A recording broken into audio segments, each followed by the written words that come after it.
Look, I promise you guys, none of this is planned. I don't have any insider information. I think some people are starting to get suspicious of my ability to mention things I like, and for it to suddenly birth an announcement. I spent 2 years on a Fantastic Four retrospective, a movie's announced that year. I make a video on Sam and Max's last ever game at the end of a decade, they pull the rug out from my feet with 2 announcements a few months after, and everyone's in my comments going, did you see, did you see? One time in college, I made my friends watch Inspector Gadget 2, and then no, really, we had a good time. And I'm like, damn, wouldn't it be nice for that to come back with a new series? The next morning, that was really bad as well. I don't like this power. It's not good. I only started watching Alf in 2020 and oh dear god. And also in 2020, I made a Monkey Island video. Check me. To sum it up, I spoke here about my experience with the franchise, having grown up only playing the later games and reading about or watching videos of the first 2 online. I finally came back to play through the series in order and found myself preferring and even falling a little bit in love with the first 2 titles helmed by director Ron Gilbert. What started as a very funny point and click about wacky pirate adventures was recontextualized in the second as an existential journey with a heck of a comedy twist ending, and I finally understood through that experience why it was so often called the greatest point-and-click ever made. Unfortunately, Ron Gilbert left LucasArts after the game was completed, and the franchise was continued by other artists who delivered fine enough games that, for my tastes, kind of missed the point. I felt they were more interested in recreating the original than they were in moving the ideas presented by the stunning second game forward, and while they certainly had an audience, the whole brand was pulled under by diminishing returns and legal issues around who owned the rights. Ron Gilbert eventually came forward and said he'd be interested in finally picking up where he left off, wanting to make his own sequel to the second game, but as he didn't own the brand and didn't know how to get hold of it, this seemed fairly impossible. So, I concluded that in the end, this left the series feeling completely unfulfilled, with no true ending in sight.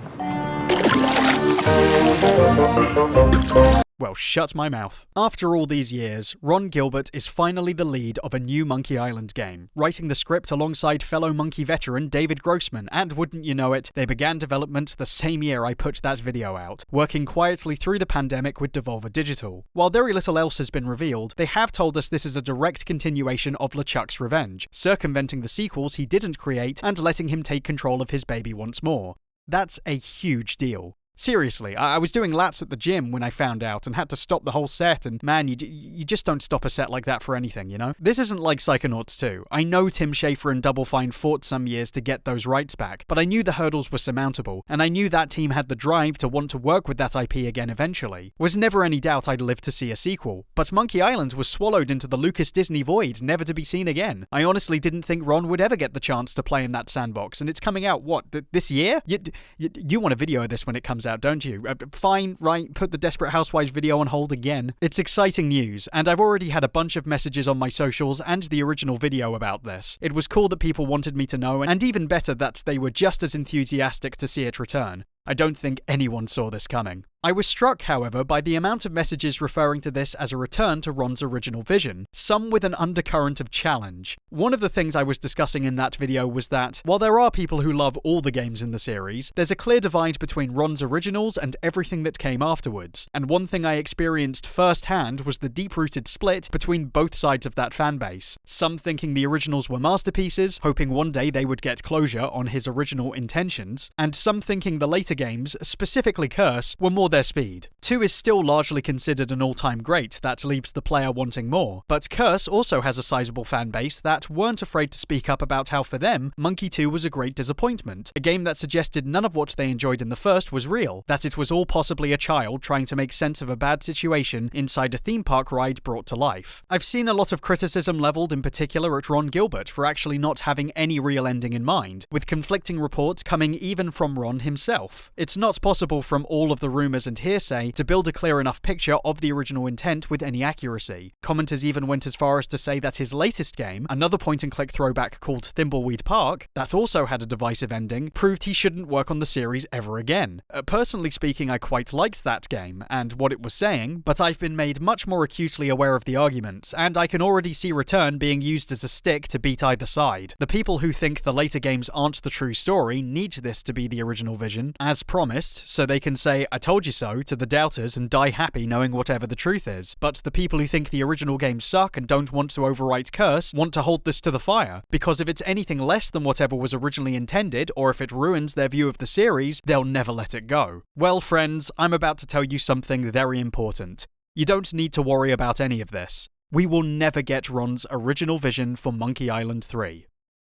Because Murray is right there. You saw him, right? Murray the Talking Skull, everyone's favourite, who didn't debut in either of Ron's games but in Curse, the very sequel Ron is sidestepping. A sequel that cannot exist if Ron is giving us the game he was going to make in 1992. Immediately, people began messaging Ron on Twitter and saying, "Hey, what does this mean? Is Curse canon or not?" And Ron very diplomatically stated that Curse will not go out of canon, while emphasising that this will still be a clear sequel to Revenge. To me, that sounds like a Crash 4 situation, which is ideal. We get a sequel that satisfies the people who want a proper continuation, one aiming to live up to the originals and complete Gilbert's time on the franchise. But we also find a way to involve bits of everything that came after and placate the fans who love them, a win-win situation. More importantly, however, that means this is absolutely a compromise, and we can't expect anything other than it being a new Monkey Island game. That's why this is Return, not 3, and not 3A. This is not said to be contrarian or aggressive. I'm actually trying to mitigate the level of expectations I'm seeing people come at this with already. If this really were the release of a forbidden game we've been waiting for over 20 years, there wouldn't be any references to the games that didn't exist at that point. It wouldn't have this lovely stylized look they've gone for. It would be a relic unflinchingly maintaining the original's pixelated goodness, looking like 30 years of gaming never took place. There'd be no voice acting, there'd be no way to use the internet, and it would come in a box, like my wife. I know Ron will certainly want to deliver on some of the promises he made. A few years back, he put out a manifesto detailing what he'd like to do with a new Monkey Island game if he ever got the chance to own the IP again, how he wanted to bring back difficult puzzles and retro stylings. You can tell reading these he's become more flexible on some of those points, but one seems to remain pretty true. He said, and I quote, "It won't be the Monkey Island 3 I was going to make in 1992. I'm not the same person I was back then. I could never make that game now.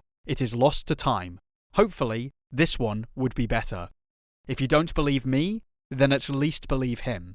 I'm harping on about this because if there's one thing that's affected this series, it's audience expectations, which we're walking into from the outset as one side anticipates closure while the other worries their favourite game is going away. My original video was actually quite controversial because I wasn't very glowing about Curse. It's an appealing, accessible game. You don't have to play the first two to get into it, and loads of people say this was the game that got them into the genre. It's got a wonderful style, it's pretty groundbreaking for its time, looking like an animated film you can play, and it's got some fun moments. I get exactly why it got such a hardcore fanbase, and I think it's got a lot to offer for fans of the genre and anything the series wants to do in the future. But what definitely got some people's heckles up was my dismissiveness when I said I didn't find it terribly funny, or that I found a lot of the puzzles tedious, that it felt to me like a very simplistic extension of everything the first was doing. I think they only heard that and missed the rest, and I can't blame them for being mad, like really mad. I was pretty blunt. But I'm not sure how else I can put it, especially when I'd been someone who, when I was much younger, adored Curse. It was the game I always wanted to play as a kid. I loved the style, and I always felt like I was missing out on not getting to experience it at the time. When I did my full series playthrough, however, the first two games shocked me in a way Curse never could. I enjoyed how intelligently made the original was, and the second absolutely blew me away with how it shook things up. They didn't just say, "Hey, that first one was good, let's make another like it." They decided to make something incredibly chilling, kinda stripping back the first and going, "Watch closely, there's more going on here than you think." Even through conflicting reports, Ron all but confirmed that elements of 1, showing theme park iconography, was supposed to feed into his intentions for 2, so there was precedent to receive the game this way when it came out. Of course, I didn't verbally say things like, "Look, Guybrush wins novelty t-shirts after beating Carla," as if he's in a carnival. I simply showed the footage of it and suggested there was a connection to keep the video runtime down and hoped the audience would do the math themselves. And many times,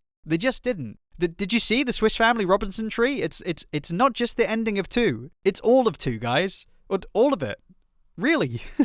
People were also mad because they thought I didn't want Monkey Island to be real. I think the way that's worded isn't exactly what I believe, because it suggests I think it's a meaningless dream, and again, I try to word these videos very carefully, so the full context of what I mean is in there, but I do find something along those lines inherently more interesting. I felt a representation of childhood in this way would be used to investigate some horrible home truths revealed in the second, but that doesn't mean I didn't think anything we did happened on some level, or that we wouldn't go back to that world, or even that it's a representative reality, like Silent Hill.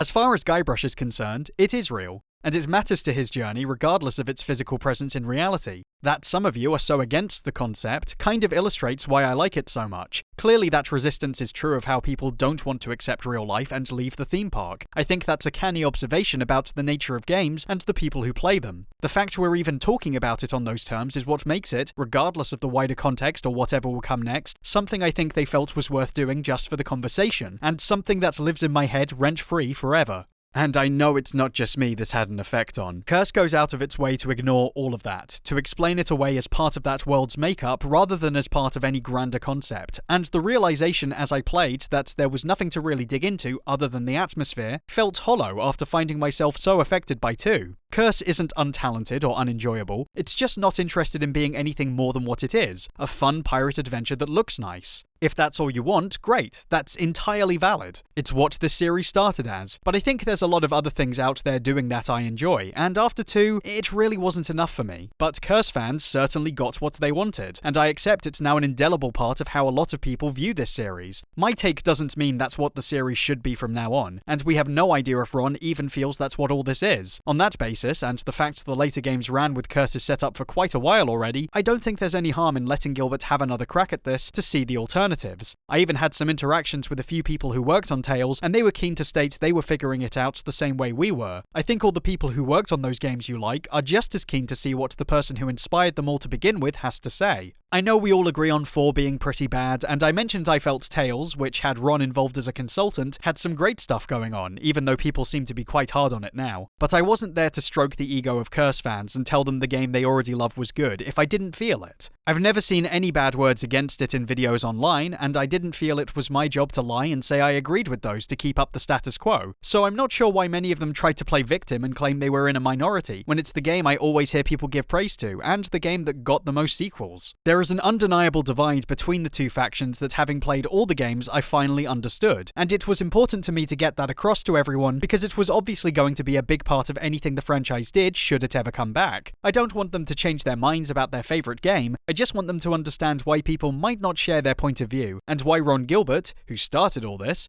would want to establish his own take. And, you know, it's because there's so many Curse fans that I don't think I can see this as the intended ending anyway, and get hyped about it confirming whatever our theories are, or seeing it be the conclusion to something I always anticipated. I highly doubt Ron wants to annoy those people either. So this will probably placate the wider idea of Monkey Island more than I would have done, and I'm fine with that. To me, that sense of unfulfillment, the disjointed nature of all these different games trying to say something, that's what the franchise is now. And why I couldn't vibe with this guy running in like a mad bomber going, yes, fulfillment and closure, like it somehow undermined the video. I think the point I was making stands. We can't change those 20-odd years of perception or the games that happened in them. That's historically just the way it will always be, and if it wasn't, we probably wouldn't even be getting a project like this, with this kind of reaction. I just think people need to take a step back and view this from its correct historical context. That's why I'm reserving judgment on the idea that this is going to be closure of any kind, or that it's a completion of his original intent. Sure, I can be like, oh, this is 3A, this is my dream come true, but that relies entirely on my belief that the game I want to be made is the same thing Ron wants to make, and has always wanted to make. That my belief in what it means is correct, that he hasn't changed his mind at any point. All of that could be false. Now more than ever. I know, a lot to unpack here, but all that's really being said is there is no way to view this new game with any particular expectation, and that is a very good thing. I can't say with any certainty what the goal is here, which is hella intriguing. Certainly, we will see aspects of those original thoughts Ron wanted to pursue, and I'll be curious to see if anything I thought is brought forward, but it sounds from the way he's spoken that this will be a fresh look at the series from the perspective of where he is now, and that is a much more exciting prospect I can't possibly predict the outcome of. It means we can have that cool new look we witnessed in the teaser, and maybe they'll even do what they did for the special editions, hopping back and forth to a pixelated look so all 3 games have some kind of visual consistency, but otherwise I'm okay with giving it an update that will better entice new players to the genre and the series at large. Whatever they do, I'm excited to see this on the potential alone. Whatever I want is less important than getting to see one of the industry's legends make his mark once more without being bound to an unobtainable promise. Certainly, like with Psychonauts 2, there's things I'd like them to do, things that affected me in the originals, and I think it's fair enough to see if what they come up with surpasses whatever we would have wanted by comparison. If you think this is an unfair standard, trust me, I've found my thoughts surpassed many times. But if we come at this with a chip on our shoulder expecting a gotcha off the bat, then we're never going to be able to assess this on its own terms. I hope this can be managed, not just by the fans, but by myself when it eventually drops. I'm very open to the game finding a way to accept those later titles within Ron's chosen context, and how to turn it all into a statement on the franchise as a whole. And you know, it's a good time for point and clicks. As they say, the high tide lifts all boats, most of the time. The real victory is Ron's, in the same way the real victory of Psychonauts 2 was Tim and Double Fine's. Both have worked hard to get to this point from their original LucasArts titles, and deserve to be able to do whatever they want with their creations. Even if for argument's sake I dislike what he and his team comes up with, Ron has succeeded in getting back control, and that's what I'm really taking away from the enthusiasm people are showing as the news rolls out. I'm not really excited for the return of Monkey Island itself, already been through that, but I'm really excited for the return of Ron Gilbert to Monkey Island, and whatever he feels will work for the story he began years ago. Who knows, maybe, like Crash 4, he'll save them all. Maybe he'll bring back Monkey Combat, and maybe I'll jam this fork up my bum. Just a little message for you guys. Apparently, I don't say like, subscribe, and all that stuff enough, and apparently asking people to do that works. I would really love if you do that, because obviously I will be covering this game, and I'd certainly like you guys to be along for the ride. You'll get notifications for other videos that you probably didn't expect, but it's okay. We do it's a bit of a grab bag here at B Towers, isn't it? So, yeah, I would really love if you check out my Patreon, if you check out the other videos, maybe look at that first Monkey Island video again and let me know what you think of it. And, yeah, I'm supposed to have more words at this point. I don't. I'm just letting my mouth run. So, bye.